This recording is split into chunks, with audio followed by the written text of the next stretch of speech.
is NHTV2, North Haven Government Television, a service of North Haven Community Television. The following program is brought to you through the support of the Town of North Haven.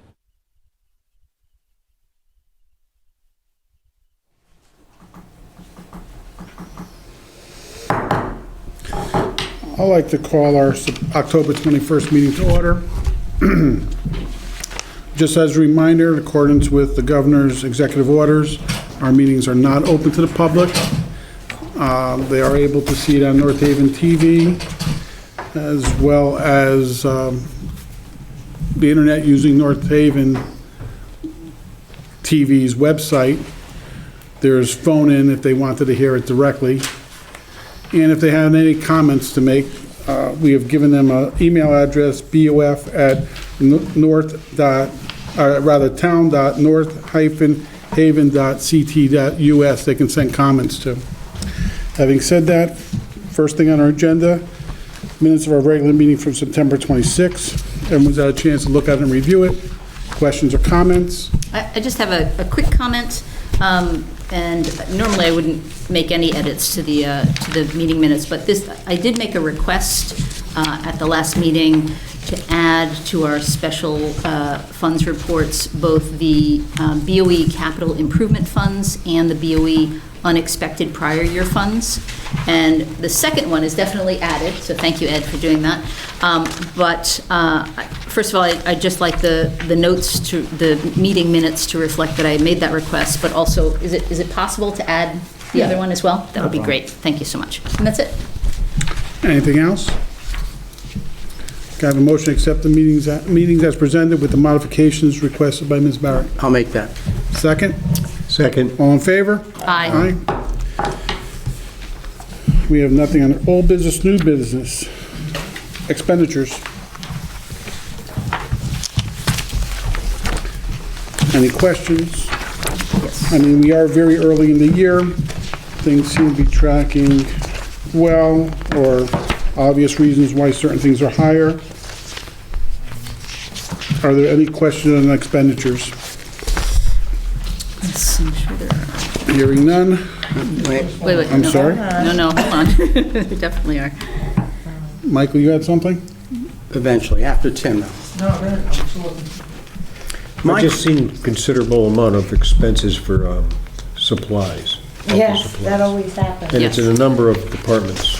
Do we have one supplier? Yes. In particular, on page 7, under central facilities, Yes. it appears as though our year-to-date is about $65,000, and at that rate, we're going to be expending about $260,000, assuming it's steady state.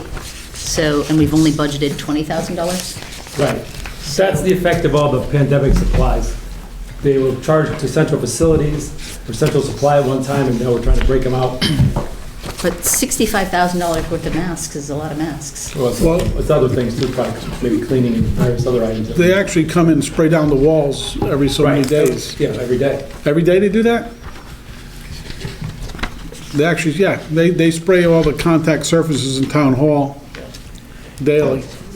There's no doubt that that line item is higher.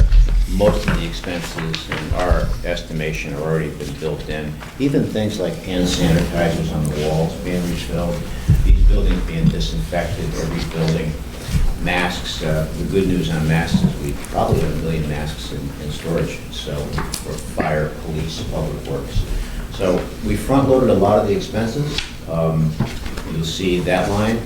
There'll be lines in public works from the storm debris pickup that are going to be way over, and that is we're still involved with. I anticipate that we have 9 more days on that storm debris pickup, which would be about 2 months worth of arduous, intense work for the citizens of North Haven to pick up these debris. In many cases, we've picked up streets and houses 2 and sometimes 3 occasions, because the volume of debris was so bad where the tornado struck that it took the residents 1 or 2 or maybe even up to 3 times to get all that debris out. So you'll see several line items in these categories that are going to be over expended. But the bottom line is we will balance this budget at the end of the year. We're looking to deliver a modest surplus, and we're making it up, Ed and I, by managing it every day on line-by-line items where we can save money. Yeah. As noted, streets and roads, overtime is Yes. almost maxed out. Right, yeah. I live my life partially vicariously through Mr. Lianos here, and I know I had this vision that he was very concerned about these lines, which made a lot of sense because I've heard the stories that you've seen where there's been an immense amount of debris at a single household. Yeah. And, yeah, they might still be picking up at the Coghlan House on Beach Road at the moment. But the,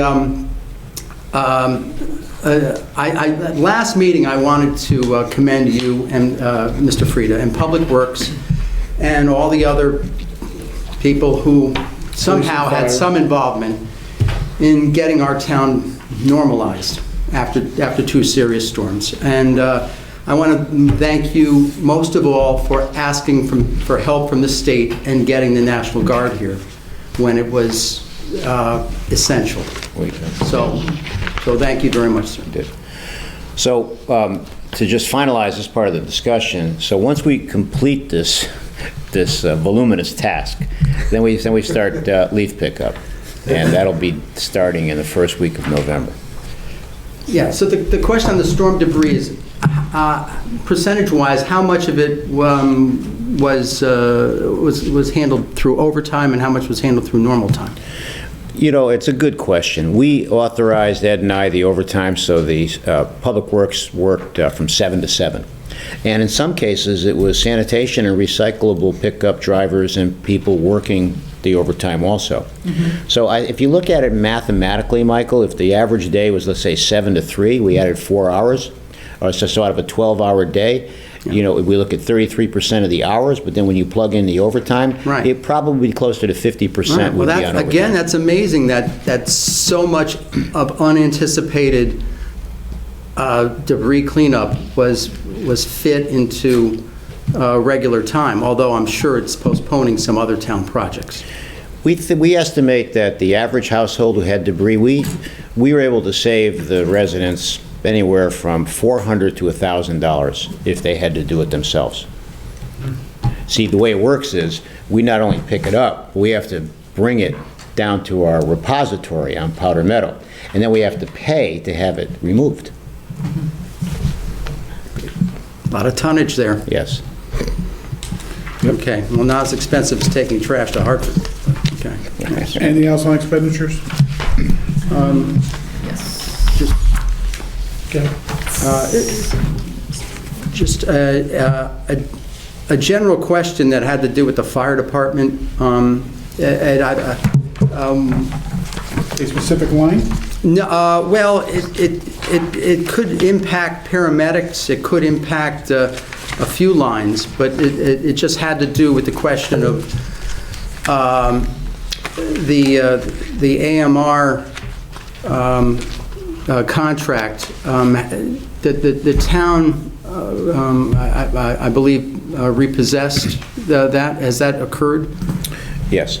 So the town has won the case in terms of getting the PSA. Yes. And next month, I'll be inviting the fire chief here to present to the Board of Finance the whole paramedic fee structure, because I know several members have had this question. So you're going to see Chief Paul Januszewski here. He and I have had several discussions, and he's willing to come before the Board of Finance to talk about where we are and where we're going. So what it means is, with the PSA, Nelson is the new contractor. They're an in-town ambulance company. So it allows us, we're the second municipality across the state, Milford being the other, to take over the PSA and control in a more robust fashion the response times and the emergency management metrics that we like to see. So AMR will be part of a mutual aid package. And so, in other words, if there's a car not available, what happens is, and I'm talking now as chairman of CMed in the region, there's rollover calls and the other mutual aid comes in. It could be a municipality, it could be another ambulance company. In this case, AMR would be one of the ones that do the mutual aid. All right, So- but they're secondary to Nelson, That's right. Nelcon. Yes. Yeah. Okay, I did not get that news yet. Yes. So it was actually just announced yesterday, I think formally, although we knew about it about a week or 10 days ago. Now, so you're going to see the fire chief here, based on my invitation, Ed's invitation to come and present to the Board of Finance how it's going to look from this point forward. Okay. I'd like to see what the future impact on expense line items would be. Very good. Anything else on expenditures? I have a quick question on page 6, unemployment compensation. Again, we've budgeted about $12,000, and the year-to-date is about $25,000. So are we expecting that should be about $100,000 No, this year? it's a plug number that he does every year. The municipality is a lot different than private sector. Ed, you can take us through it if you like. Right, because in the private sector, you pay up on the first 15,000 a percentage, and that's it. In government, we have to pay dollar for people that are off, and the first couple months, there were people that were off, and they were collecting unemployment, so that's dollar for dollar coverage for those people. And if they're back, there won't be any more for the rest of the year. So I guess that's the question, is will they be Yeah. back? But probably, Do we have any, I mean, if they're unemployed, are they furloughed and we're bringing them back? some of them we will, yeah. I see, okay. But it's not going to be 4 times that. Okay, so it's currently twice, and we'll have to see, just keep an eye on it. Right. Okay. Revenue? And I did have 1 or 2 revenue questions. Sure.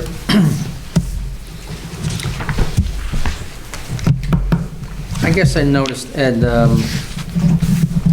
we do seem to be running low on a few line items. Interest on short-term investments, we budgeted 400, we've only collected 11. Building fees are down naturally. Fire fees are down. We got a couple lines we don't know what we're gonna get yet.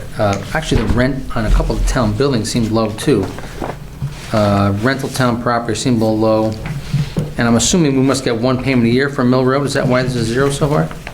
No, they just haven't given us a check yet. We've got to track down some of these. But the rents, everybody's able to put them off, so some people were taking advantage of putting them off and not paying us. The rents, yeah. Yeah.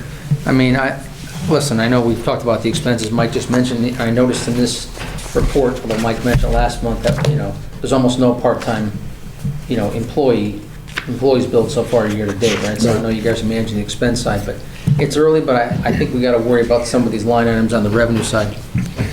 Right, and we're going to have to offset them with cuts on the expense side just to make up for it. Yeah, that's kind of how we're looking at it, because you're absolutely right, Tim. Building permit fees are a good example.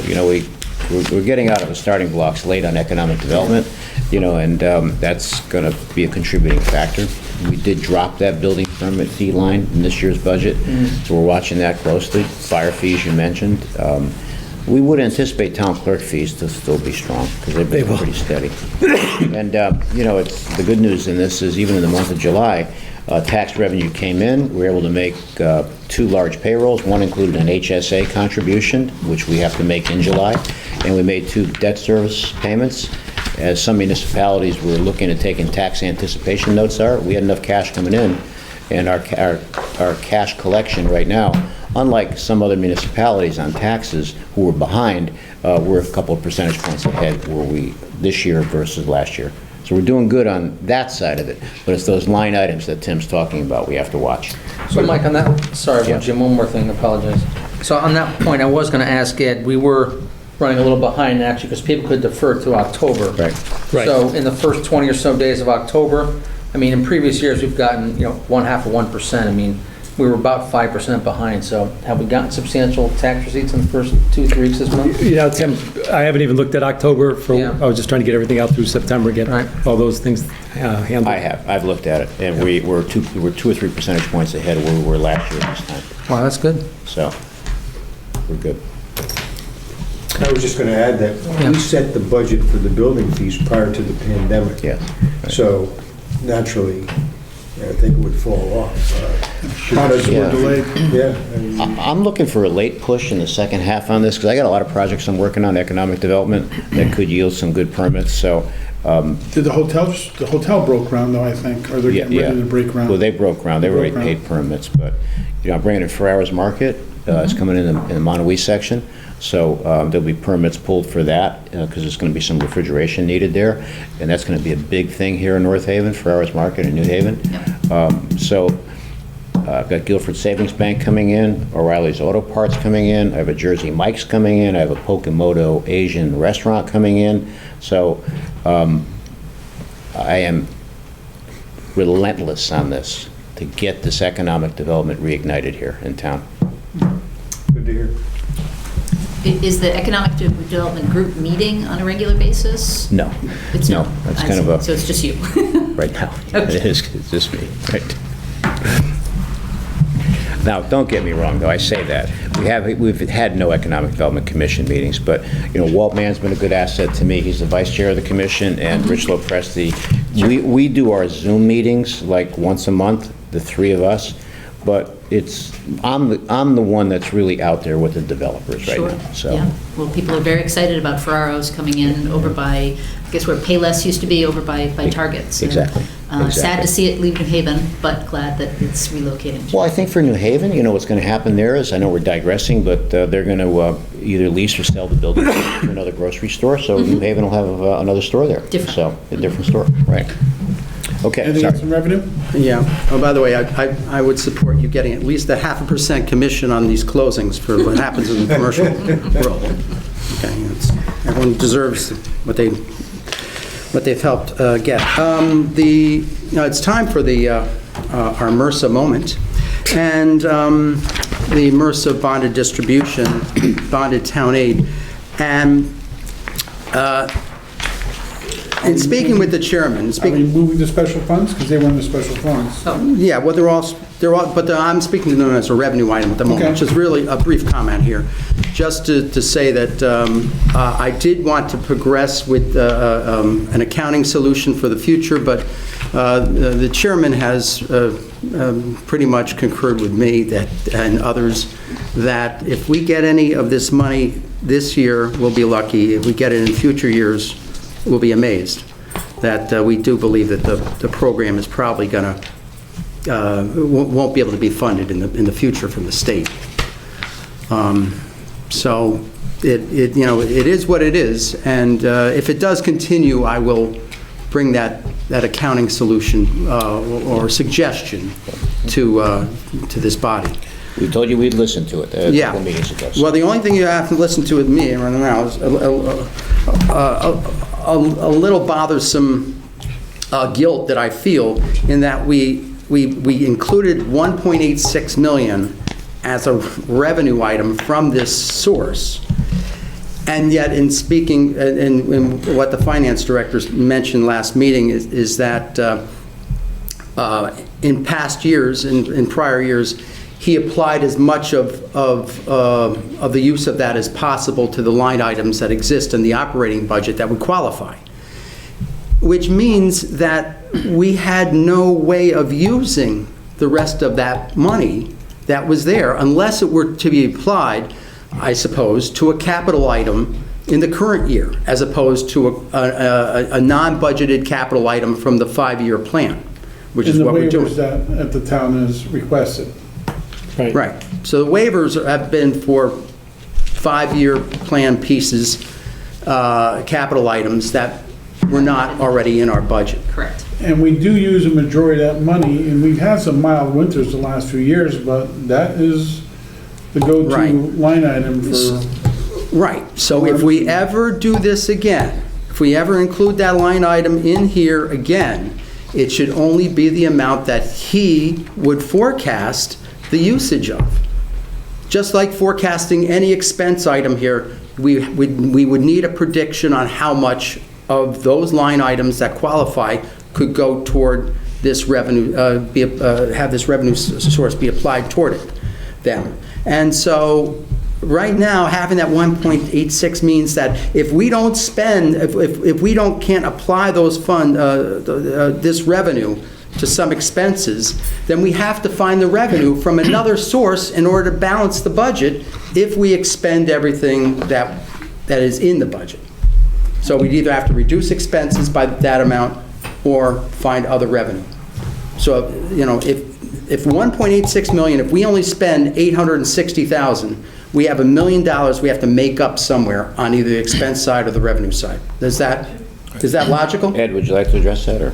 No, that's, you're right, Mike, that is correct. Right. Okay. And in the past, That's a all. lot of times it's come up through building fees or various other items. Right. But don't forget, it's town aid related items, so, you know, you could always do paving or some other related items if you had to, too. Okay, you That could could. be charged to MRSA. Right, you could, whether they already have to be pre-existing line items in the budget or not is, you know, would be up for discussion. But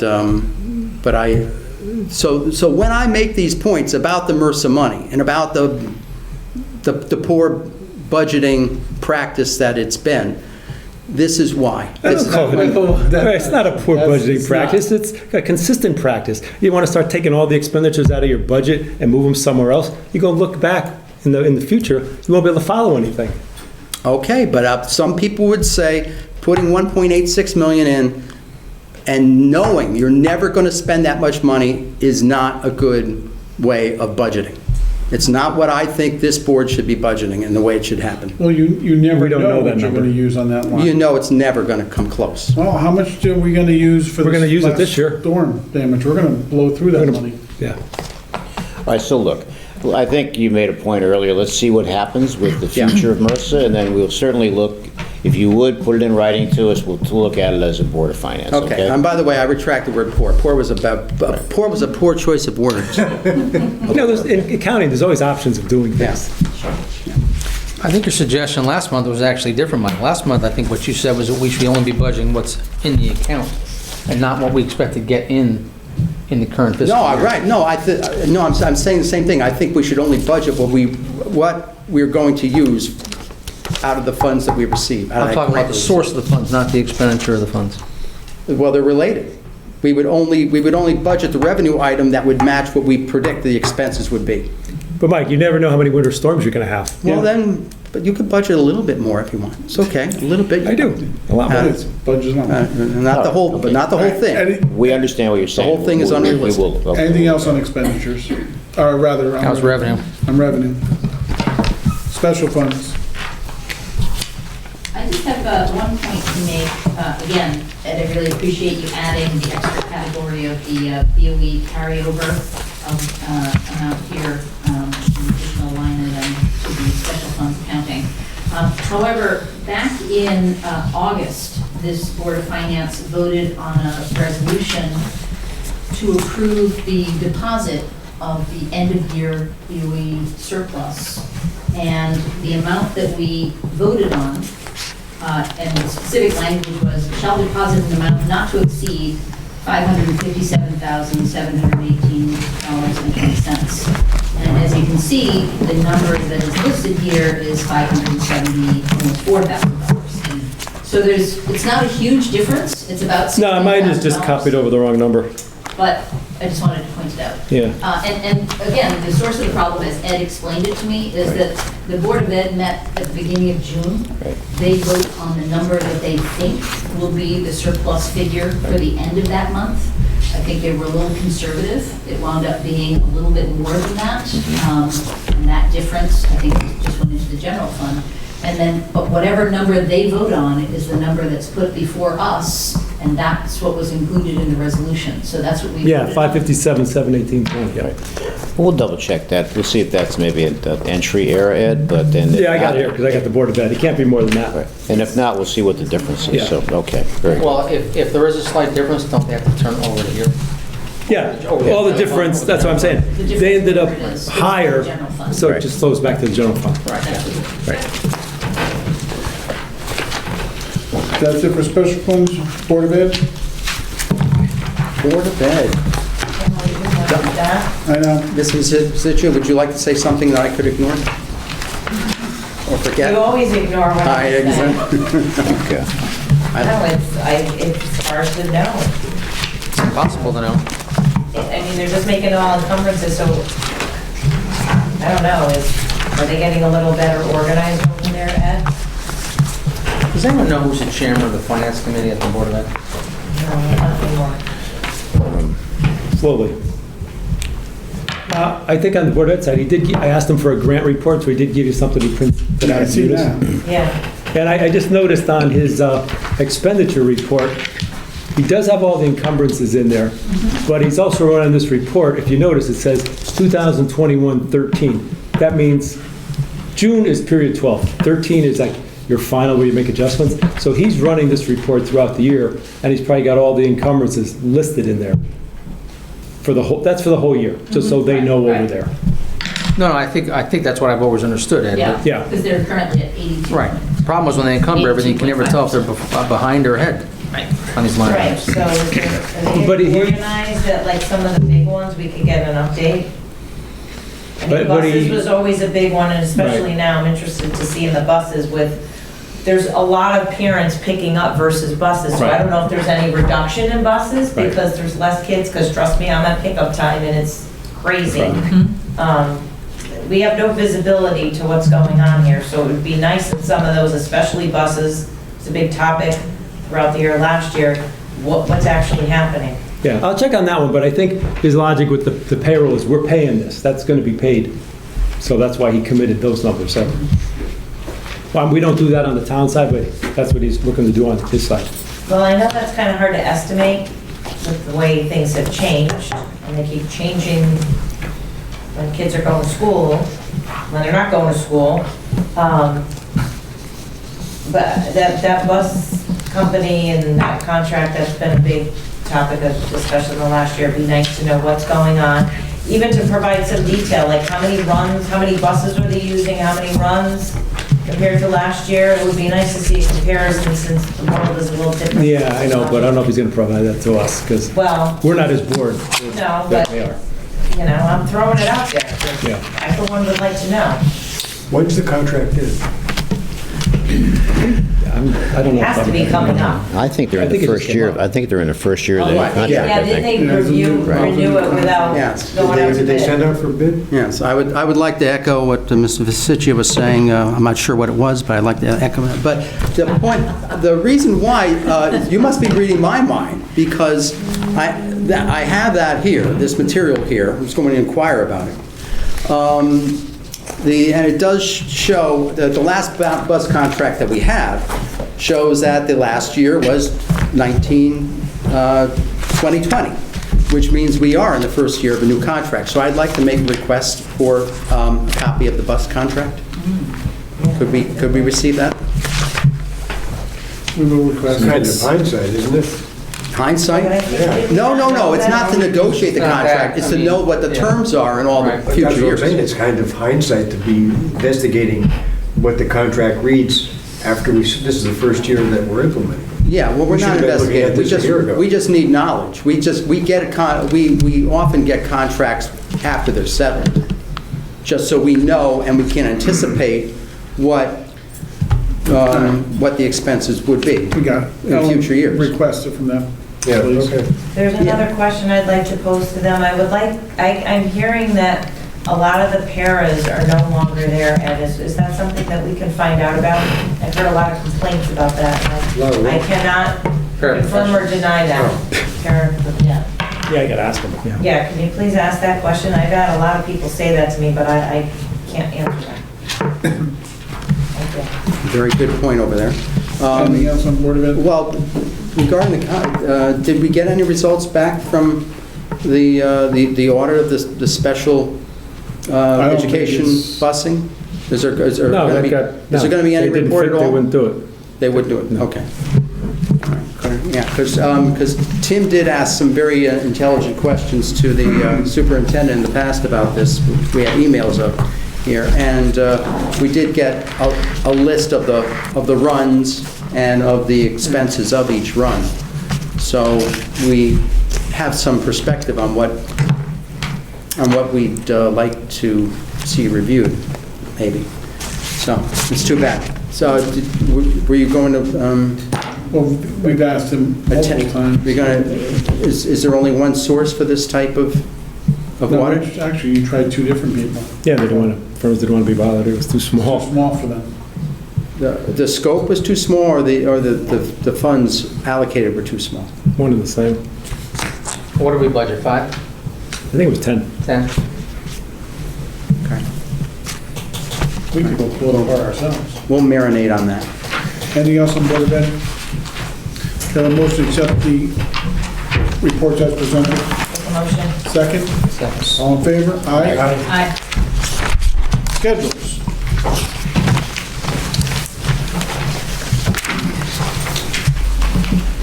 We have a calendar for our regular meetings, third Wednesday of the month. You have a calendar for our workshops. And you also have an overall outline schedule, different aspects of the budget process, public hearings, when it reaches the Board of Selectmen and such. And I assume everyone's had a chance to look at it. It's pretty much the way it's been in the past, fire and community service and library on Saturday, on one Saturday, and IT and Board of Ed on the other Saturday. So those seem to run the longest. Have a motion to accept the Well, I have a schedules? question. Yes. Same question I ask every year. Do all the dates and thresholds meet the criterias listed in the charter? I think in this past year, we might have had to delay something by a week, just to... That was due to modification, I think, for a meeting that we delayed it Okay. because the date shifted. That's my only question. If Why, so... what does the charter say about the dates, Mike? There has to be so many days of notice, Between the workshops? not between the workshops, No. more in the schedule as to when it goes to the Board of Selectmen, when it goes to the Board of Finance, Yeah. when the town meeting is, when it's noticed, when it goes to referendum. Yeah. There's a bunch of dates that have to be backed into, and it's lined up for those dates now. Right. I think last year, I don't even remember what the reason was, but there was a bump someplace because of COVID, bro. There was a bump someplace in the road, and when one thing gets shifted, a bunch of things end up having to be shifted, and it created a little glitch in it. Having said that, Assuming the answer is yes, then thank you. That's all I have. then I make a motion to accept the schedules as presented. Have a second? Second? Second. All in favor? Aye. Aye. Opposed? And that finishes our October meeting. Were there any questions emailed to us? There were no questions emailed to us, or I double-checked Alan before the meeting started, so. Actually, Public is regarding that, I had a quick question. Is there a logic behind the 1-week notice? Because if you think about it I historically... want to make sure that the Board of Finance members can have it in their package, because Ellen mails out our package a week before the meeting. Right, but if you think about it historically, we haven't had any notice, right? Typically, someone just walks up to the microphone and asks a question. And if you really think about it, if we are asking for a week turnaround, it's basically the day that the actual agenda comes out for this meeting is the same day that we're expecting the public to turn around a question and submit it. Actually, I was thinking more in line with it's 3 weeks, a comment related to the agenda that they were listening to and they wanted to comment. So this next one will be comments made on the October meeting. I would expect them to make comments on that. I wasn't looking for them to make comments in advance of a meeting, Right. but to follow a meeting. So that gives them really 3 weeks after a meeting to get something to the town, so it could be included in our packages. Right, but for example, Mr. Frieda and Mr. Stirk's presentation back on May 14th, I think you only needed like, 2 or 3 days notice prior to the actual meeting. So I'm just thinking about the public and the convenience of having the agenda made available to them and then being able to think about, well, what question can I ask that actually pertains to this agenda? And I'd just like to be able to give people more than... Pretty much, our agenda doesn't really change. We review the reports,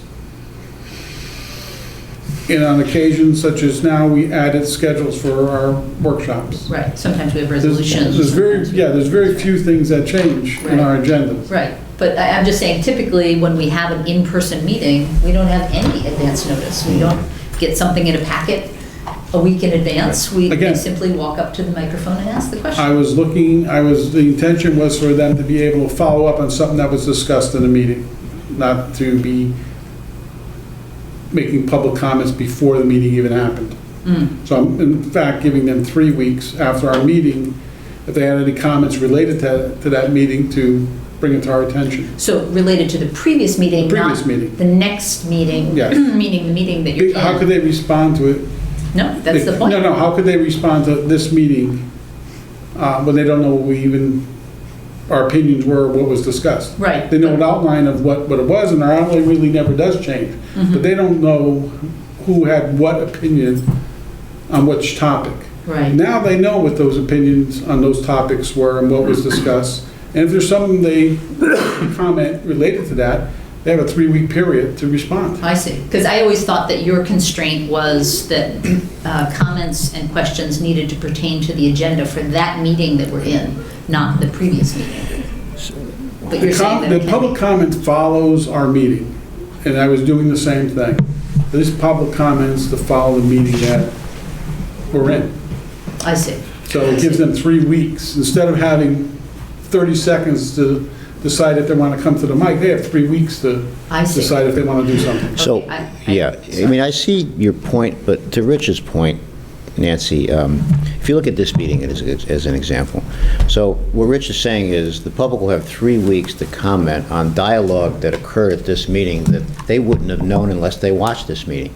So, as an example, someone may want to ask me at the next meeting, well, you mentioned Jersey Mike's, where's that going to go? So, but they would not have the opportunity if Rich's format of giving them 3 weeks to digest what went on in this meeting, to ask the questions at the next meeting. Because categorically, these agendas are basically the same every month, as he's saying. Right. Other than maybe an occasional resolution, as you mentioned. So the productivity of for them as citizens is, watch this meeting, you know what, there was some things said I have a question on.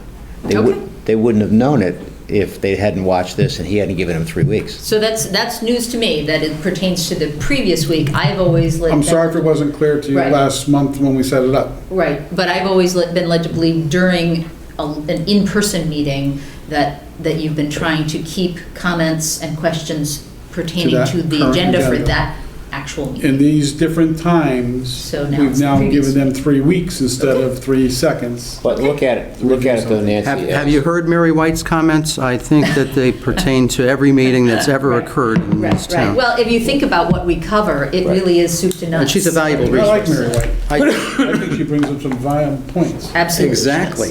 Yep. I think we need to look at it as a byproduct of the times we're in. Mm-hmm. So the productivity of people watching these meetings and then seeing dialogue and then asking questions on that dialogue is much more productive and much more educational for them to ask a question rather than, even if we put this agenda out 3 weeks in advance, well, it's reports, revenue, you know, so it's not as productive. Mm-hmm. Right, and they don't have all of the information that we have. Exactly. So, to- but when it gets back to normal times, then it's going to be, you know, public comment and people coming, so. Hopefully that's sooner than later. Yes. It's too bad we can't call very active public citizens such as Sherman Katz and put him on miss speakerphone Sherman. right here. Then we could get his questions live. But I talked to Sherman. but we'll see, So- we'll see. The meetings may never end if that occurs. Board members have any other comments? I make a motion to adjourn. I have a second. Second. All in favor? Aye. Aye. We are adjourned. Thank you, ladies. So where is Jersey Mike's? The preceding program is brought to you in part through a grant from the town of North Haven.